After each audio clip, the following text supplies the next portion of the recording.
There you go. There we go. Thank you. Cool, thank you. All right, guys. Sorry for wait.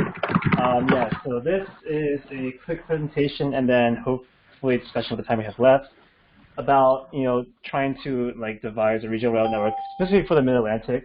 I think it's definitely the linchpin of what is Amtrak and President Biden's future rail map, and so. Yeah, this is really a culmination of what a lot of people have said on Trend and Twitter over the past year. Hopefully, it's just a good recap for people who go on there, and then just good information for people who don't. Yeah, cool. So just a really quick recap of the plan itself. It definitely gives a lot for both transit and interstate rail. $55 billion for safe and repair, $25 billion for expansion. What's really notable here is that the $40 billion for the Northeast Corridor. It is a huge lump sum, but you have to understand also that it also does include a lot of notable projects that have been on the works for years, such as Gateway Project, obviously, which is at least $11 billion off that total. You can also include the Baltimore BNP tunnel, which is now at $5 billion, and now you are in the state where you need to really you have a remaining sum of money left, but how do you spend it wisely? How do you spend it most effectively that it will benefit in terms of network benefits, this entire network in the future. Yeah, so just looking at the Mainland Region for now, you can see there's a lot of oversights with it, especially compared, I think, to the New England, for example, right? For example, it only considers recently studied and proposed plans in Pennsylvania, and that includes obviously New York to Scranton, to Allentown, also Philly to Reading. These are all pretty much politically led plans, and not really. It might not have the best outcomes, or it may not have the best possibility of getting done, but these are what politicians have wanted so far. It also assumes continued Amtrak operation of this short interstate service model, which does present a problem itself as it's included in the map. But the Amtrak model, as many people have noted, is pretty high cost and has a lot of extra I guess luxuries, you would say. That might not fit towards a more shorter interstate service like you would find in Pennsylvania, for example. Another problem is that the proposed freight interventions that Amtrak is trying to do are, I would say, pretty much ineffective, and a lot of other people as well. For the prime example that some people on Twitter have commented that there really is a huge mismatch in the models that Amtrak is running scheduled, passenger services versus freight's, much more opportunistic, non-scheduled services. And so trying to really reconcile these two is a huge problem that really gets to the heart of what it means to operate rail services. And so it requires, really more thinking than I think legislation. Lastly, obviously, it's not a fully developed network. You have these endpoints to the major cities, but how do you connect within Pennsylvania itself, and within New Jersey, and within the rest, Delaware, Maryland, the rest of the Mid-Atlantic states? So, yeah. So, I mean, this is the network I devised several months ago. We can come back to it later, but I mean, it really tries to, I think, fill in the gaps a bit about where a lot of interventions are taking place. It does expand service a lot to Delaware, Delmarva, and especially within, I think, greater southeastern Pennsylvania or central PA, as this is a really high density region that I think is really overlooked in a lot of proposals. And I think it's comparative, at least to Western Massachusetts, for example. And I think that it really could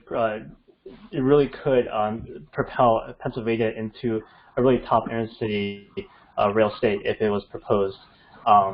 And I think that the growth in these areas and the densification and the urbanization of these areas, if they were encouraged with rail and with more transit-oriented development, it would really help these areas a lot. We can compare two routes on here just to see how far are they in the process and why I guess there are some red flags in the current Amtrak map. For example, Philadelphia Reading and Philadelphia Allentown are actually very, very similar services that were both canceled at the same time. They both are pretty much the same exact length. They connect the fourth largest city in Reading and third largest city in Allentown, as also seventh largest in Bethlehem. There's been massive growth, 8.5% and 10.7%, due to mostly continued immigration, especially from the coastal cities to the hinterlands in Pennsylvania, especially the Latino population. There's both of them incidentally also have one single track mine tunnel, 19th century, that does hinder service and has to be dealt with. Both of them ceased service in 1981 after PennDOT ended their subsidies of intercity rail service outside the SEPTA region. But the similarities stop there when you consider that, one of them is on a hugely busy Norfolk Southern freight line. Right now, the Harrisburg line, which basically is Norfolk Southern gateway to the Midwest. And that has active planning and political support from pretty much Berks County and a lot of the planners. In contrast, Philadelphia Allentown service is right now an abandoned rail trail, and pretty much the only people who have ever wanted to see that corridor reused is pretty much the recreational, the recreational people. Which nothing against them, but this really shows a lack of foresight and just really, I think. It shows how I think that Pennsylvania was somewhat unprepared, really, to tackle a huge interstate nationwide rail plan to the best of its ability. Yeah. And I guess another obviously feature of my network, if you go to the interactive map, is that it tries to propose some sort of integrated time transfer, which is a hugely important concept that is very underrated in U.S. rail service. Essentially, what it means, if you look at this short animation from an FRA NEC plan, is that you have one clock face here, and this clock face is consistent across every hour. And so every hour within the minutes, you would see a train arrive, at, for example, 04 or some sort of minute past the hour, and it would be timed exactly with other trains that you could easily transfer to. So there are different levels of service, for example, Keystone to the interstate corridor.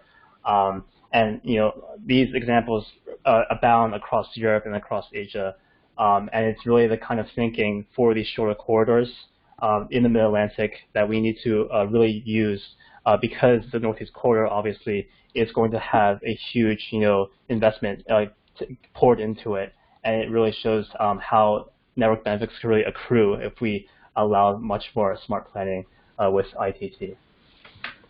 Yeah, and this is Deutschlandtakt in the background. It's really probably the single largest nationwide implementation proposal for ITT right now, and it really just shows how complex it can be.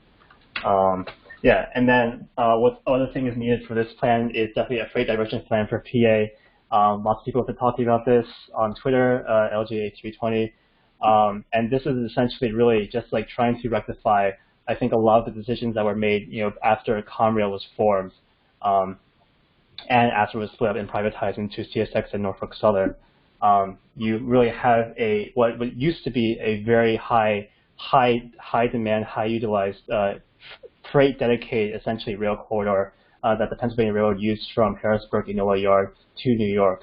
And this did utilize the NEC, and that's partly why it was abandoned. But with a few investments that were made afterwards, this was actually proposed way back in Conrail's time. It was able to reutilize this corridor, specifically in Pennsylvania, along the Keystone Corridor, parallel to it, that could have freed up service basically in the Lehigh Valley, because now pretty much Norfolk Southern uses these routes heavily, across, as I said, for the Reading line and for the Lehigh Valley as well. And so, these really do speak as well. This is now a rail trail as well, pretty much. And so this really speaks to how, PA has not done the best job it could be to really, ensure that, future rail and freight investments are smartly, allocated and prepared for the long-term future. And then, as well, I have a short section now documenting my proposed interventions for pretty much track capacity expansion in Philadelphia specifically, and also for a few other places. And this is really I think this could be called a version of Gateway for Philadelphia. Obviously not as dire in the slightest, but with a potential future regional rail plan for SEPTA, and also obviously increased interstate service. This really calls for a time to start looking at how we can really bring back the lost capacity that was on the Northeast Corridor and the Keystone Corridor to really make sure that the highest investment can be utilized. So This example for Phil and Arsenal Interlocking, which is just south of the 30th Street Station, and this is what the airport line uses essentially, and as well as Wilmington, New York, to get to points south on Southern Regional Rail. And so right now you basically have a flat junction where this Amtrak Center service has to get shifted over towards 30th Street Lower and 30th Street Upper. And so what I would propose is a simple flying junction, right, to both utilize for airport and Wilmington, New York. This will also enable double tracking of the airport line to enable the highest possible frequency for that service as well, because obviously it does offer a huge, I think, amount of not only airport ridership but also infill station ridership as well in Southwest Philadelphia. This used to be a plan for a canceled subway for the Southwest Corridor, essentially, and it is one of the places where there is high-speed regional rail service and very, very low-speed trolley service, and yet there are pretty much no stations along this section of Southern Regional Rail. And there used to be a lot, as you can see. So, I mean, that's really it. Another one is do interlocking. So here I have the current situation right here, and then here I have my proposed future situation. You can see do interlocking was a very, very, heavily obviously the Pennsylvania Railroad's pretty much heart of their network, and where it sorted Keystone Corridor and Northeast Corridor traffic. But over the years, even that capacity has pretty much been sort of decimated over times, and there are definitely a lot of merges here, especially from Chestnut Hill West, where it has to contend with a bunch of Amtrak merges, and even outbound as well, where I think that, obviously there's,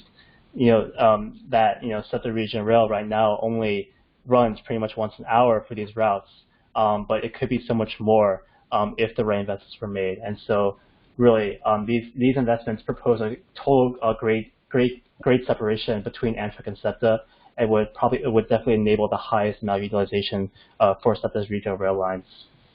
Ben, have you actually talked to SEPTA or Amtrak about this? I mean, not as of now, but these are plans that multiple people, not just me, have proposed in the past, and it's definitely something that could be on the radar or not. But yeah, I mean, they're definitely releasing their regional rail plans soonish, so maybe that stuff like this will have to be looked at in the future. Other improvements could be extension of transit station, which is obviously a huge transfer service between NGT and SEPTA. If that ever increases with more clocker service or more SEPTA service in general, then you could see the need for it. You can also have a Wilmington line separation with the merge. They have to do the 2 tracks in a special section outside Wilmington, as well as other flying junctions on the SEPTA main line as well, which could be used for Allentown service. There's a lot of other opportunities I have on my map, and this really shows how I think the Mid-Atlantic is underrated as a linchpin of future high-speed rail network plans. It really is when you consider how much other regions that connect Southeast, Midwest, the corridor, even Canada's corridor in Alan Levy's high-speed rail plan, that we really need to think of it more as the heart of the East Coast nationwide network, and really needs to get the investments requisite to that. How could we do this potentially? You could have an NEC infrastructure manager, which follows a lot of other countries, in that it would take over Amtrak and commuter rail's responsibility for maintaining all infrastructure, including electrification and potentially including dispatching as well. This will combine the maintenance of wave fleets and all equipment for a greater economy of scale, and it will also allow agencies to share their best practices for low-cost infrastructure. SEPTA, in particular, pays on average $20 million or less for a station on the Northeast Corridor, whereas other agencies like Metro North pay pretty much 10 times that. They pay, I think, upwards of $100 million just for the station platforms, and that's pretty much insane, and shows how much these best practices aren't being shared between agencies. You also could remove the onerous track access charges and electric charges that Amtrak places on Northeast Corridor agencies, and this is why Mark pretty much dieselized its Penn Line service, which was a huge setback for its service. Integrated dispatching would be huge. It would be a return to the days of the Pennsylvania Railroad, where you had a high efficiency service that also included low speed freight. because the dispatching was unified and was streamlined to the case where you could actively schedule, commuter rail trains to the best of their ability. And finally, you could still have clearly defined throughput and passenger capacity on the network to really define, how much capacity does Northeast Corridor have, and how much is Amtrak taking advantage of that. And so you could still be accountable to Amtrak, even if they were taken off of responsibility for infrastructure. And just lastly, cities are growing, but at the same time, the reverse commuting is still increasing, and people are, increasingly in the U.S., getting from city to city in higher volumes. And I think that post-pandemic, we might even see this rise, even if maybe commuting itself may change. I think that there could be a future where interstate travel is much more, early accessible, if not already. We've seen obviously the proliferation of low-cost interstate buses from Philly to pretty much everywhere, right, along the eastern seaboard, and it really shows how if Amtrak and the commuter rail operators really were able to revolutionize and reform their service to be much more low cost and much more efficient, then you can see a real revival in rail in the Northeast. Thank you. Thank you, Ben. Right. Yeah. Ben, tell us while you're unsharing. Tell us about yourself. Yeah, so I'm part of Fifth Square, which is, I'll just go right here. Fifth Square is Philadelphia's urbanist and transit advocacy group, and we really advocate strongly for a better state of the built environment, as well as a better sense of mobility in transportation sector. And we are working right now with a bunch of advocates across the city, across the region, and with SEPTA as well, to really make sure that transit does not get left out in the Biden infrastructure plan in particular. I also am just gone to Penn's MUSA program, which is Urban Spatial Analytics, and I started on the fall. Yeah. Excellent. Yeah. So we do have one question in the chat. Should we begin with that? Yeah, and then we can just have a general discussion, definitely. Okay, so there is a question from Bill Moyer that says, don't you think that the entire country is unprepared to jump onto a national rail plan? Folks in Washington State, where Bill Moyer is from, have had to push our DOT to resurrect an old study that makes more sense than the current proposed UHSR boondoggle. As for UHSR, you mean, would that be Cascadia? Are you here? The Cascadia Innovation Corridor, rather than is like this ultra-high speed 250-mile thing, when we've studied for 20 years and came up with 110 miles was the optimum speed, and there's a thing called the Amtrak's Cascades long-range plan, but it doesn't have the same sort of billionaire backing that the other plan does, and so one is sucking the oxygen out of the room, while the other is actually like a common sense, reality-based rail that increases mobility both for passengers and freight. And it just seems like when you say folks are unprepared to jump on, it's like here we are January, we have a president, and May we're going to have like all these earmarks and the transportation, this gigantic budget going out, but we really I don't really feel like any of us are really prepared to have a comprehensive plan rather than this piecemeal, sausage making. Check. Yeah, I think that the dichotomy between like regular rail supporters and high-speed rail supporters is very much understudied, and I think that it lends to a discussion of really the philosophies behind how people view interstate passenger transport. Right? It could be a lifeline service for some, or it could be a very conditional thing that they will only take if it reaches a certain time. Right? So. The current Amtrak route I know is pretty solid, but it also has its shortcomings, especially in some corridors. I think around like maybe Oregon. So I think that I don't know. There could be some possibility of trying to really create dedicated bypass segments for conventional rail. I think that's a very underrated thing that even, for example, the recent I think Denver to Cheyenne service that was just announced yesterday, right?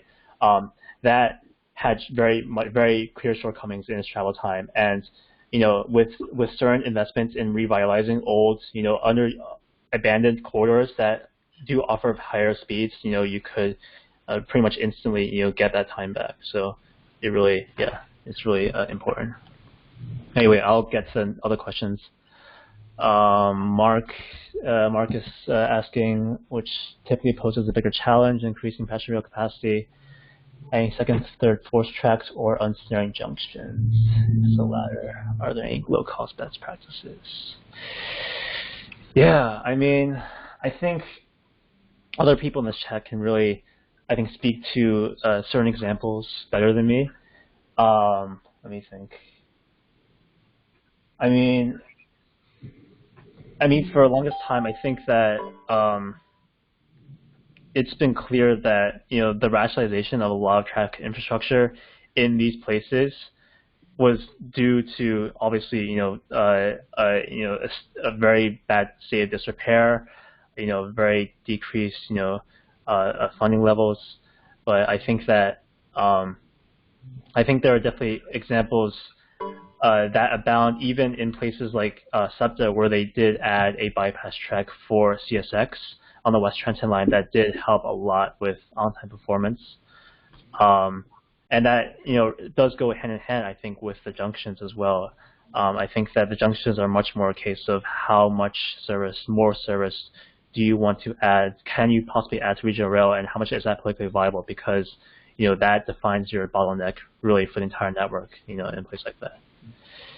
Yeah, and Uday is asking, how do you see the role of state and local DOTs evolving to support these plans? Yeah, that's a really important question, because I think the building of capacity in state DOT offices has been notable. There has been notable successes, but there's also been humongous oversights and just constant defunding of the rail offices in state DOTs and local as well. I think Virginia right now, with their proposed Amtrak and CSX Long Bridge deal, right, that's actually a really great example of how even though Amtrak is shouldering most of that cost, but even so, like, it's a great example of how you can really negotiate with freight rails in a very coordinated manner that points to a long-term vision, a long-term plan that a lot of these state DOTs don't have at all for rail, especially in PENDA. I would say they're very much corridor focused right at the moment. Their current Philadelphia Reading passenger service plan is pretty much just completely like non-startable. The assumptions are very, very out of date and just very, very So it really depends. What's the role of interstate buses in this future network? This is a great question. I think the interstate bus network will definitely lead, as to the viability of a lot of these, much more marginal corridors. I can like share the map here, but yeah, I mean, a lot of these marginal corridors definitely will probably still be primarily dominated by interstate buses, and I think that it's not going to go away. And my colleague Michael Noda has, proposed a very great interstate bus plan for Pennsylvania of its own. Let's see, I can find it actually. It's like, the first one. Anyway, yeah, I mean, like stuff like trying to create, something like Colorado's Bus Tang, which services a lot of, small cities, as well as large markets in Colorado. I think is a great model that I think that it just points to small gains that could really build up into more and more ridership in the long term. Yeah, so I think state support, bus corridors are the way to go as for now. What effect do you think the proposed takeover of Keystone ownership by PennDOT would affect operations? It's really I think conditional and circumstantial on how much does missing that connection in New York is made up by super reliable Amtrak connections. As I talked about in 33 Station, the time transfers are really critical, and it's not something that can be really taken easily or done easily by an agency that typically had very, very big problems with on-time performance, even without freight interference in the Northeast Corridor. So Other than that, I mean, there are definitely, opportunities for increasing Pennsylvania service itself, from Harrisburg to even Suburban Station, which would be really, really nice. So, yeah. Do the ridership statistics support that? What, direct to Suburban? Yes. I mean, I would say that, you have to look at it as like, Philadelphia is, still the central business district is Market West, and there's still a lot of jobs in Market East that could easily be served, at a walkable distance just by extending one stop further. And there's definitely space, within the current terminal for that. But based on your research, Ben, based on your research right now, what would you say with the ridership statistics? What is the biggest rail extension that would be supported? Like, what's the number one extension that you would support right now based on your research today that you presented today? Would it be the airport? Would it be the airport interlocking? I think right now you have to really consider. The thing is, like, there were never benefits to unlocking a lot of these, bottlenecks, and so depending on how much more service Amtrak wants to include in intercity on NEC, then maybe even Zoo would be, worth it. It really, like, the amount of intervention it really requires is very, very minimal, actually. It requires reactivating this old tunnel that was used for Y service for basically Pittsburgh to Chicago, service. And so extending that just a bit for Amtrak and pretty much untangling Zoo altogether is really, really just like, I think it could be done on the low hundreds of millions scale easily, and it just really shows how much, you could unlock. Yeah. Oh, yeah, I'm going to post to Google. Did you also study safety measures incorporated in high density populations? What safety measures do you mean? Whatever, speed, capacity, residential areas, Zoo, the giraffe, whatever. Zoo interlocking is a huge. It used to be rail yards there. It used to be like everything that Pennsylvania Railroad did in Philly was there, and now a lot of it is just empty gravel space. As you can see, a lot of it is maintenance away equipment. Just staging for tide and stuff. But yeah, I definitely propose to take a little bit more of this gravel surface that borders Zoological Drive, which is basically a parking lot for the employees, essentially. I've been there in person. It really does not affect, I wouldn't say it affects the habitats any more than the current line does. Yeah. Oh, yeah, let me see. Any other? Oh, yeah. It's blowing up in the chat now. It is really blowing up. Want me to help? Yeah, you can point out some stuff. All right. Okay. So let's start with. Do we answer this Mark one by Bakari? Is there a current culture around about the reverse commute that can be a basis for pushing this proposal? I would love for Amtrak and the commuter regional rail to merge and bring this vision to life, given Virginia's rail expansion and Mark's wanting to connect us up to in Newark. Yeah, that's the thing, right? I think you're going to see reverse commuting very sporadically in a lot of places. For example, I'm just going to go to the map right now because I love maps. We can tell you about maps. In Chester County right now, there's a huge expansion of pretty much office parks along the Route 202 corridor spells doom for both Philadelphia and the region. It's just pretty much all highway, car-based reverse commuting that really does no one good. On the other hand, you have Newark, Delaware, not Newark, sorry, that really is expanding their current, University of Delaware campus to really include a lot more, research and business. So that could be a potential really destination for both SEPTA and for Mark. And your dreaded Amazon is there too. Oh yeah, Amazon I heard, yeah, in the Ford plant. Yeah. We have another one from Ben Ritzler. What are your objections to the Ameristar Rail proposal? I notice your map doesn't include options for IC service via West Trenton Line. Ameristar Rail. See, this is an interesting thing because they they are really going off the assumption of very minimal or no additional infrastructure investment, right? They really focus on the current routes and a little bit of the, just a little bit of connection. So, for example, for West Trenton, they would propose, Keystone service, and then through the commuter rail tunnel, Philadelphia commuter rail tunnel, and then straight through basically was the Reading main line, which is for SEPTA's regional rail, all the way up to a connection back into the NEC.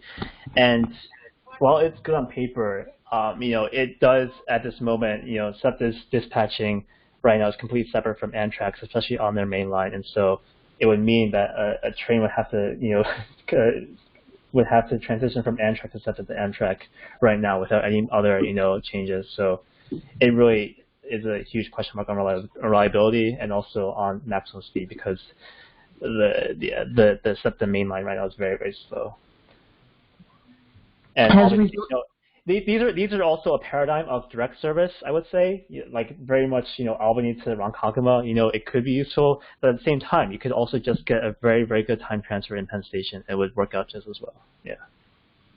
Did you factor resiliency factors into any of your research in terms of Sandy recovery or whatever is expected next time our plague comes? Yeah, I mean, I'm not an engineer myself, I can only speak of, policies that sort of speak to, I think, climate change and not really sort of any resiliency stuff. I think that, I don't know, just like looking at places like the shoreline, obviously, that, or even I think that, I don't know, what people are thinking about, like the stretch in Delaware that's pretty much right next up to the river, like what would that look like in 50 years? But at the same time, you have to think about, like, what other places as well are going to be underwater, the communities that are too poor, like Chester, that are pretty much going to be inundated, right? And, it's a matter of policy, I think, in what we choose to save, both transportation and for urbanity. Yeah. Anyway. I think New Jersey Transit is really focused on the resiliency aspect, but when you consider regional, Amtrak regional, and you tie that into the expansion of the Gateway Tunnel that's expected to come out from the infrastructure bill as well, that's going to affect everything as far as speed and usage and things like that. Yeah. So, I don't know, maybe that's part two. I mean, I will note that, Gateway, right, it's a two-parter, right? You're supposed to have a new tunnel, but you're also supposed to have the repairing of the current tunnel, which, why does one have to be conditional on the other? That's been my biggest question for the longest time, right? There's been a new report out that says that you could conceivably, get work done right now to shore up the tunnels right now if it's that dire, right? And not have to build Gateway right now. So, I think it's a question of like people are still like very much counteracting a lot of climate plans, like the best possible climate plans with, I think, like infrastructure expansion capacity, and which, sometimes in rail it works out really well, and sometimes, in other budgets like highway widenings right now it really doesn't. Like the New Jersey Turnpike right now, they're planning to widen like the entire section of South Jersey right now. Like it's insane. So I don't know. I know. Yeah. I came to Transportation Camp to get the answers. Somebody else talk. Who's got a good one? Oh man, Christoph. Christoph should be the one today. Where's Christoph? Let's go. Let's drill Christoph. Give us something. No, he just posted. How do you see the relationship between interstate and regional service? And should there we go. Okay. Yeah. I mean, I think Christoph has been, the one to really live it in places like Germany, where there is, definitely a clear provision of service by Verkehrsverbund, by a national level, managers that really specify how things should be run, and how the connections should be made. I think it's pretty insane that that we talk about. I think we talk about a lot of the planning capacity for individual agencies like SEPTA, NGT, but we never really talk about how that could be really, really uploaded into, I guess, the MPOs, the metropolitan planning organizations, which I think play a really underrated role in trying to shape better policy in transportation rather than just, approving federal grants all day. So, yeah, I mean, I definitely have experience as well in places that don't seem to, I think, really prioritize that as much, in places like China where the transfers are very, very awkward and just very unreliable as well. So, I mean. So would you advocate then for the MPO to be the coordinator of this? Yeah, that's been a policy proposal on the Twitterverse for a long time because I think the MPOs have very good statutory, authority already. But it really requires a willingness from the individual agencies to really see themselves in the picture of a bigger role, which they often, cannot do. I think they're definitely asked to do a lot of things at the same time, right? They're asked to do infrastructure, they're asked to do capital planning, they're asked to do policies, across the network, and they're also asked to do fundraising for their own, funding. And I think it's a bit insane that, I think that a lot of the devolution of policy across the government has just been to really force it on the agencies in that way.